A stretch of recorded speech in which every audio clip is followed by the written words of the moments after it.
So, hello guys. So, ayun, tuturuan ko kayo kung paano ako nagsiset up ng trading plan using just support and resistance, okay? So, gagamitin natin to as an example, okay? Ayun.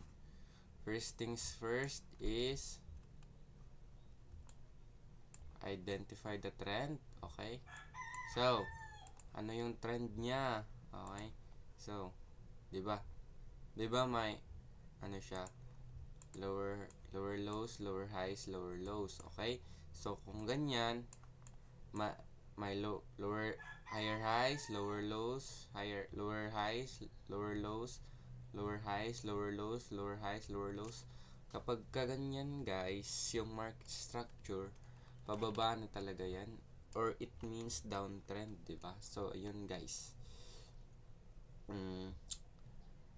Maglalagay tayo ng resistance, okay? Dito may resistance area dito na na-break. May resistance dyan. And then dito din may resistance, which is kita naman sa past trades natin, 'di ba?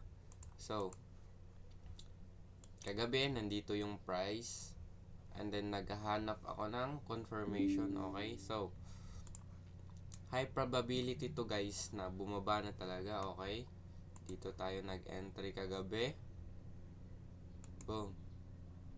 Okay, and then take profits dito. Yun. Okay, and risk lang natin guys is around 2%, 1 to 2% lang muna, okay? So most likely 1% yung i-risk natin, okay? So yun lang guys. So pa-downtrend siya, 'di ba? So nakikita natin sa past market structure niya na na-hit niya yung resistance, okay? And then bumaba. And then na-hit niya naman ulit kagabi. And then high probability na to na bumaba ulit, okay? So yun lang. Peace out.